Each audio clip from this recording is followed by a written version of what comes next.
Hi, I'm Thibaut de Lataillade, General Manager at GetApp.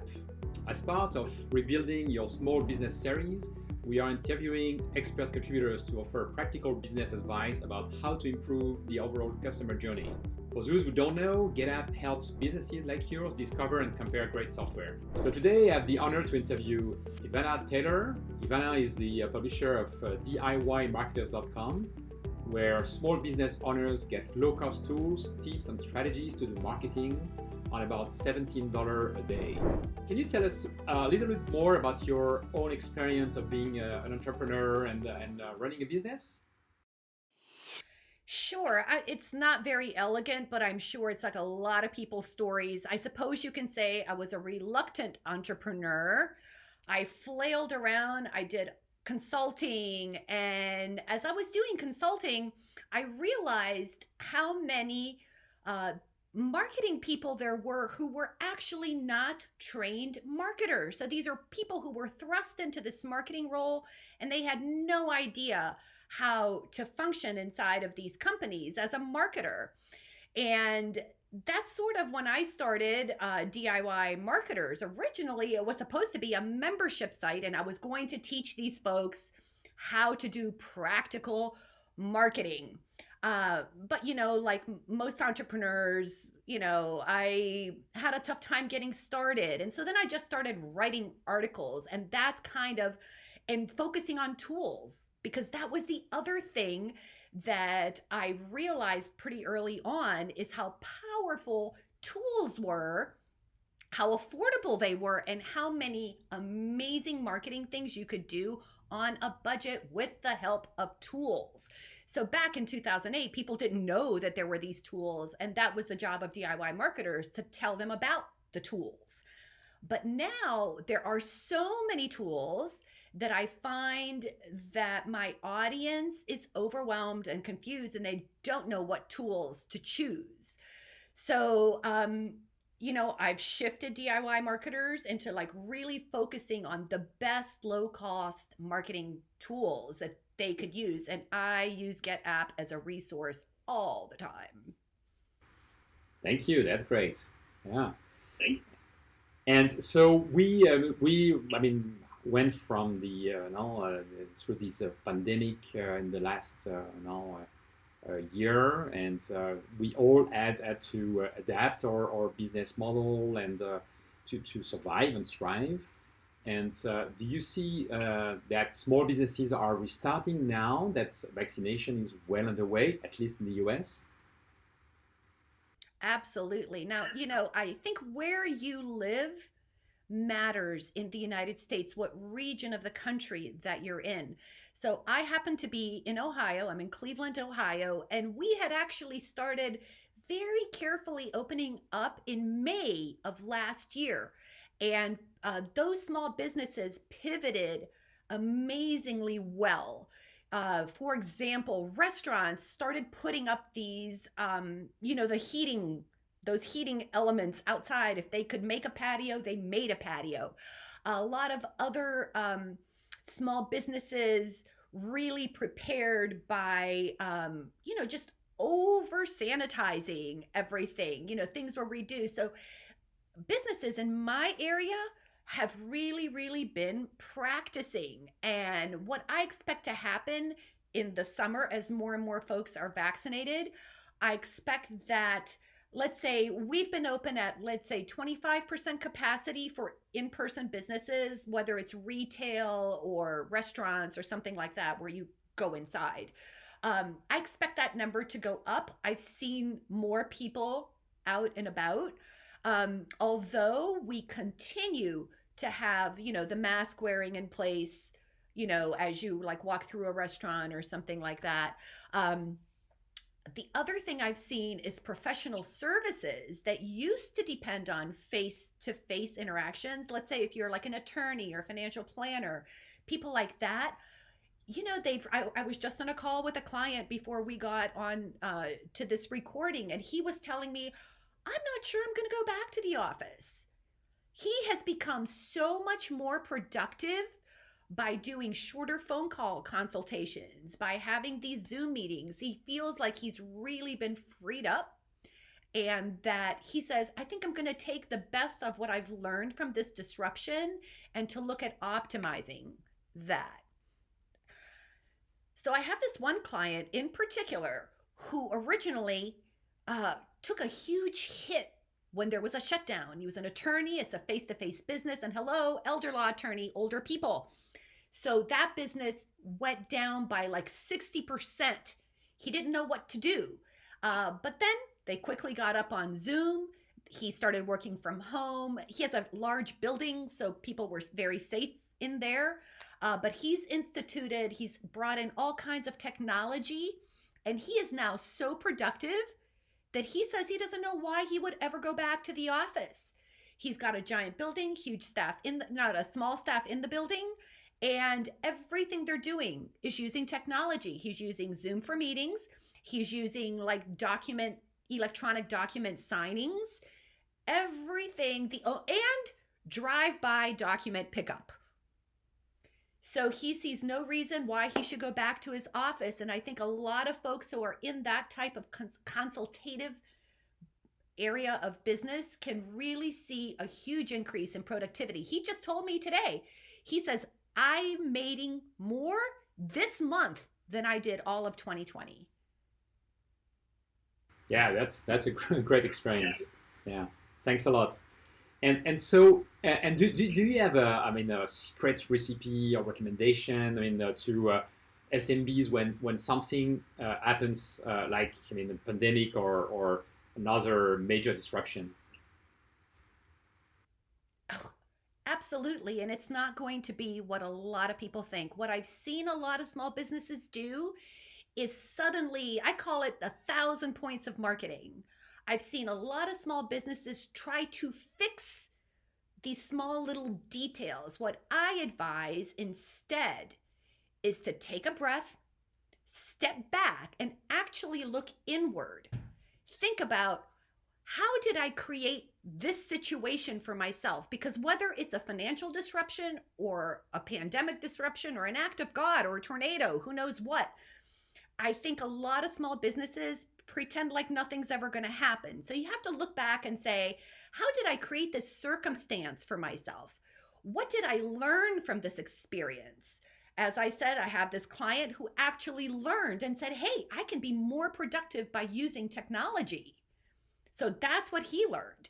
How can I apply the lessons from this moving forward? So as I said, this disruption of the pandemic has actually thrust people into using tools they did not know how to use. I had to sign them up for Zoom. He had no idea what these tools were. And so take a step back, think about, what did I do or not do? What can I learn, and how can I take that learning and implement it? Fixing things does not work, because then you'll just end up putting a Band-Aid on a problem. And also, the other thing to watch out for is and we'll talk about this, I'm sure, in a little bit, but don't just sign up for a bunch of tools, because a tool will never solve a problem that's a process problem inside your business. So you need to know how to run your process in an efficient way, and then finding the tool that has the features to help you move that process forward. Yeah, totally agree on that point. It's tools are enablers to a well-designed strategy. That's all what they are. And so we'll come back to that later on. So how do you recommend that businesses adapt their marketing strategies during these times?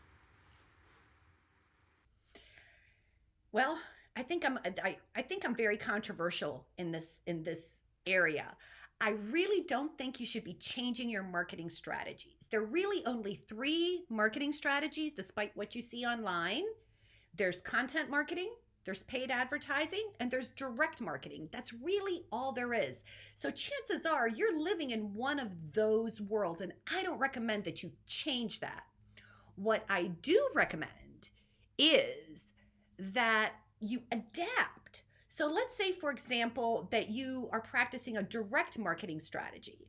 I have clients who do seminars. I have clients who maybe go to conferences and trade shows. Those are a direct marketing strategy. So maybe You might shift your seminar to do something online. Or maybe you get into, direct mail is hot again. Actual snail mail is hot again. There are ways that you can do that. However, believe it or not the old fashioned way. There are, again, here comes the tools and the artificial intelligence and the integrations that are available to help you identify just the very specific ideal customer that you're looking for. So once again, if you've chosen a marketing strategy, stick with it. You just might have to make a little tweak. And I'm going to tell you this again. I have seen clients and people in my community who are excelling. You know how we say thrive, not survive? I'm so sick of that. But the truth is, some of these businesses are absolutely thriving because of these little shifts that they never would have made if it weren't for a disruption. So look at that disruption as a gift. Imagine that this happened for you and not to you. And what can you get out of that? That's great. So you mentioned that, you need to set your and keep and stay on your marketing strategy, which is, very interesting way of seeing that. I think, and adapting and making sure that strategy is more automated, and marketing strategy is more automated, is one of the key trends that you also mentioned. We've seen on GetApp for the now since 2015 that the number of vendors on marketing automation tools has quadrupled. So it's huge. And so it's a huge domain, and a lot of search goes to that specific domain. Still, marketing automation can be perceived as complex by many companies. How can you advise also a small business to make it effective?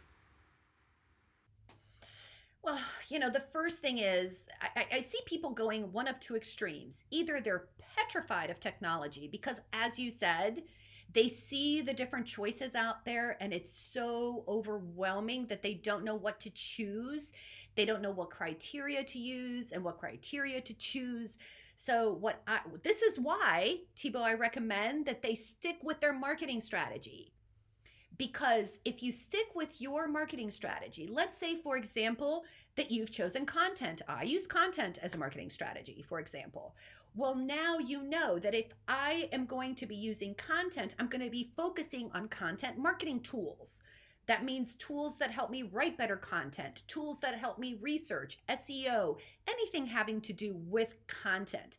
When I choose an email provider where I'm going to be sending marketing emails, well, those emails are going to be content heavy emails. They're not going to be a direct sale. You see the difference? And there are some email marketing platforms that are terrific for selling things and inserting video and all kinds of complex segmentation and things you can do. But if that's not your business, then don't get into these high-end tools. If all you're going to do is send coupons, or like we had a local restaurant that was sending every day, they would send an email that says, these are our takeout specials today. And this was a high-end 4-star chef restaurant. Every day they sent a fabulous deal on their email list. That's all. Wasn't complicated, right? So you don't have to invest in those areas. What I recommend that people do is think of these marketing automation tools as a 24/7 salesperson. Just take a moment and think about that. 24/7 salesperson.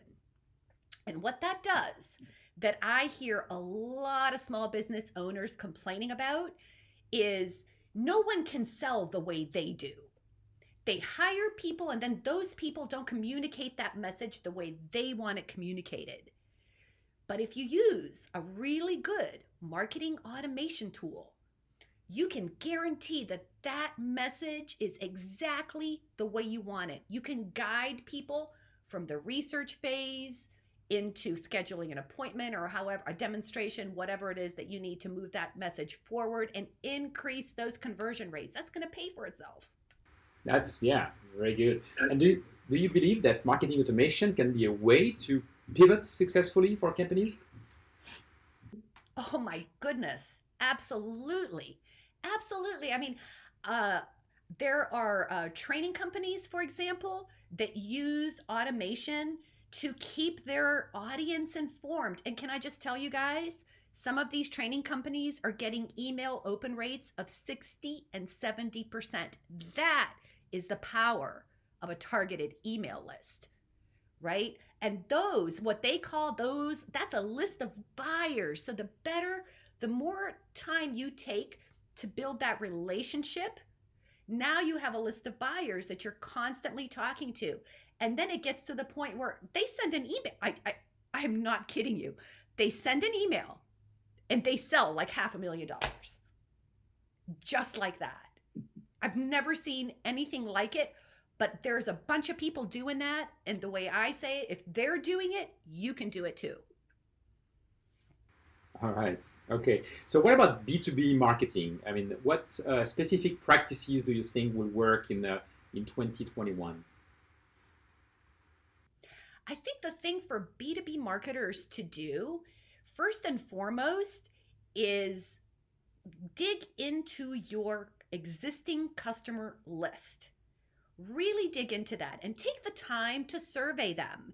And I don't necessarily mean that you send a survey. You could, of course, but take the time. You could do a webinar. You could do some type of training. Do something that's going to get that client list face to face with you. You could actually even call them one by one, right?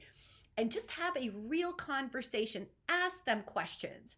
You could say something like, we've had a few people ask about automating their marketing, and what's the biggest frustration that you have with that? And then let those people talk. So talk about this area of business. What is it, the challenges that they're having? That will give you the clue as to what you should be selling next. So you want to get to what your customers are yearning for. And that means getting out of your product thinking. That's small businesses so focused on their own product. Put that aside. Focus on what your customers really want. And then also understand, how do they want to be communicated to? Here's an example. Had a manufacturing client, and I was doing this type of research for them. I actually just in-depth interviews. I just called up a bunch of people, had this conversation with them. One of the things we talked about was getting regular visits by a sales rep. And it turned out that the customers were like, I like seeing a rep, but I don't need to see him every week. I don't need to see him every month.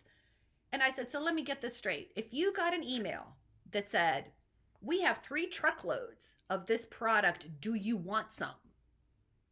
And you click say yes, they're like, oh yeah, that would be great. Okay, so like right there, they saved on sales expenses and they sold more product. What's not to love about that, right? And all of that by just talking to your customer and understanding what they want. Okay. And so when you talk about surveying and learning about your customers, I have another question, which is on segmentation. Do you see that small businesses are doing a proper job in segmenting their user base or customer base? Well, I'm going to speak from, this is anecdotal. This is my community, which is mostly micro businesses. These are folks that have maybe less than 5 employees, less than 10 employees, sales under $5 million. And I don't see any segmentation happening at all. I see giant email lists that gets newsletters sent out. So I just don't see that segmentation. And that makes me really sad, because now they're going to see open rates of 9%, 7%. And that just says that your audience is not interested. So I really, really believe that it's so important to segment that email list. And you can do that very, very easily. You can insert different articles in that email list that speak to different areas that your clients or customers might be interested in. And you can actually measure, almost every email tool will do this. You can tell it to measure who clicked on what, and it will create a segment. You can do it that way. Another way to do it is maybe put content out there like an ebook or a case study or, whatever matches your business. Or you could do a webinar. You could do different kinds of things that are very targeted on a specific topic. All those people that register, that's a segment for that. If I did something on email marketing and then people registered for that, that tells me that that's a segment that's interested in email marketing and they want more of that. So that's the key to segmentation. And honestly, your CRM is a great way. Most CRM tools will do it at every price point. You know, email marketing systems will do it and they'll integrate with your CRM. I know integrate sounds like a scary word, believe me. When I see integration, sometimes I see API and I'm like, ah. So, but it's really, today's tools just make it so easy to do that. So there's no excuse not to do it. Okay, but when talking about CRM or customer service tool or even email marketing solution, we frequently hear from our buyers that it can be overwhelming to find the right software and the software that will fit their need. So what would be your recommendation for small business owners to find the right solution? Well, as I said earlier, you've got to really focus on your marketing strategy. If you have that down, that's going to save you a ton of effort. So think about, I'm doing content marketing, I'm doing direct marketing, I'm doing paid advertising. Think about what you're doing and think about that customer journey and what you want to happen. When I was at the university, like back when we were etching things in stone, I had a teacher that said, don't ever put anything into a computer that you have not done in real life. So that's why I always advocate, and nobody does this, map out your buyer journey. How do they hear of you? What happens then? Just map it out as it is today. And then think about, what do I do repetitively that I could potentially automate? Write those things down.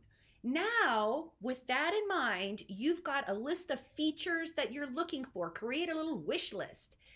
That's when you're ready to hit a tool like GetApp, right? Because even if you just go to GetApp, you could be overwhelmed again. You guys have stuff I've never even heard of. So you definitely, and what I recommend is, GetApp has a wonderful feature called a guide. So like I checked the CRM one and that tells you this is this category. These are the things that are important to think about. So now you can take that information, add it to your little list. And then you can actually use the filter functions to look and see what businesses your size do, how people rate them. I love the reviews. The reviews are awesome. You might find how people reviewed these tools based on what their experience was. And don't just think that somebody gives it a bad review.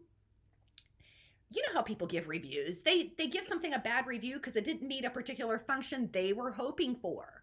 So read that and say, oh, well, that's not even important to me. I care about such and such, right? So, take the time to go through those reviews, and you won't be overwhelmed if you eat the elephant one little tiny bite at a time. But take it from me, people, I am a tool junkie, such a tool junkie, that I have to stop myself. I get excited by bells and whistles, and then I have to walk myself back and say, look, Ivana, like, how sophisticated is your email marketing? Like, it's not, like, do you really need this complicated thing? No, it's just cool because I'm a tool junkie, but, and then I subscribe to things, I unsubscribe. It's terrible, but you don't have to do that.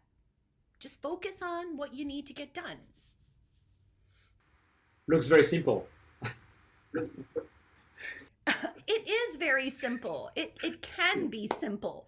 I can't say enough. You've heard me say, I don't know if you count the words, how many times I said focus and double down. Focus on a strategy, find the tools that will support it, that make your life easier, and double down.